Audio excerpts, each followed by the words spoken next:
Oui, alors l'attentat a eu lieu à quelques pas, à peine 50 mètres de la fameuse avenue Bourguiba, une avenue qui est désormais complètement vide, qui a été quasiment vidée par les forces de l'ordre. Un vaste périmètre de sécurité a été établi autour du lieu où a eu lieu l'attentat. Alors l'explosion, elle a eu lieu juste après 17 heures. Les Tunisiens étaient en train de sortir des cinémas, des séances de l'après-midi du festival cinématographique de Carthage. Ils ont tous entendu l'explosion, mais pour la plupart de ce qu'ils m'ont dit, ils croyaient que c'était un coup de tonnerre parce qu'il a plu toute la journée. Et directement, cependant, des camions de SAMU, des camions de pompiers et de police sont arrivés sur les lieux, ont établi le périmètre de sécurité.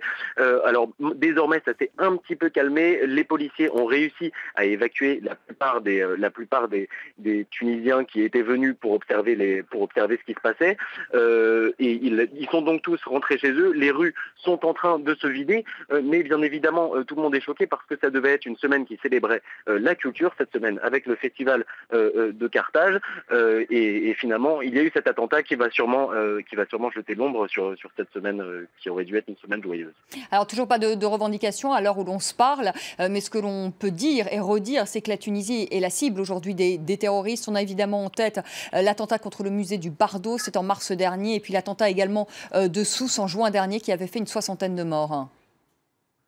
Oui, absolument. La Tunisie est une cible privilégiée des terroristes. Alors, il faut comprendre qu'en Tunisie, il y a principalement deux groupes dits terroristes. D'un côté, la Katiba Okbaï Ben Nafa, qui est un groupe affilié à Al-Qaïda au Maghreb islamique. Et puis, d'un autre côté, des cellules dormantes de Daesh, de l'État islamique, qui ont revendiqué les attentats du Bardo et qui ont revendiqué les attentats de Sousse. Bien sûr, pour le moment, encore aucune confirmation, aucune revendication. On ne sait pas qui a pu perpétrer ces attentats. Mais quelques précisions. Ces dernières semaines, des civils tunisiens ont été attaqués dans les montagnes au centre-ouest du pays.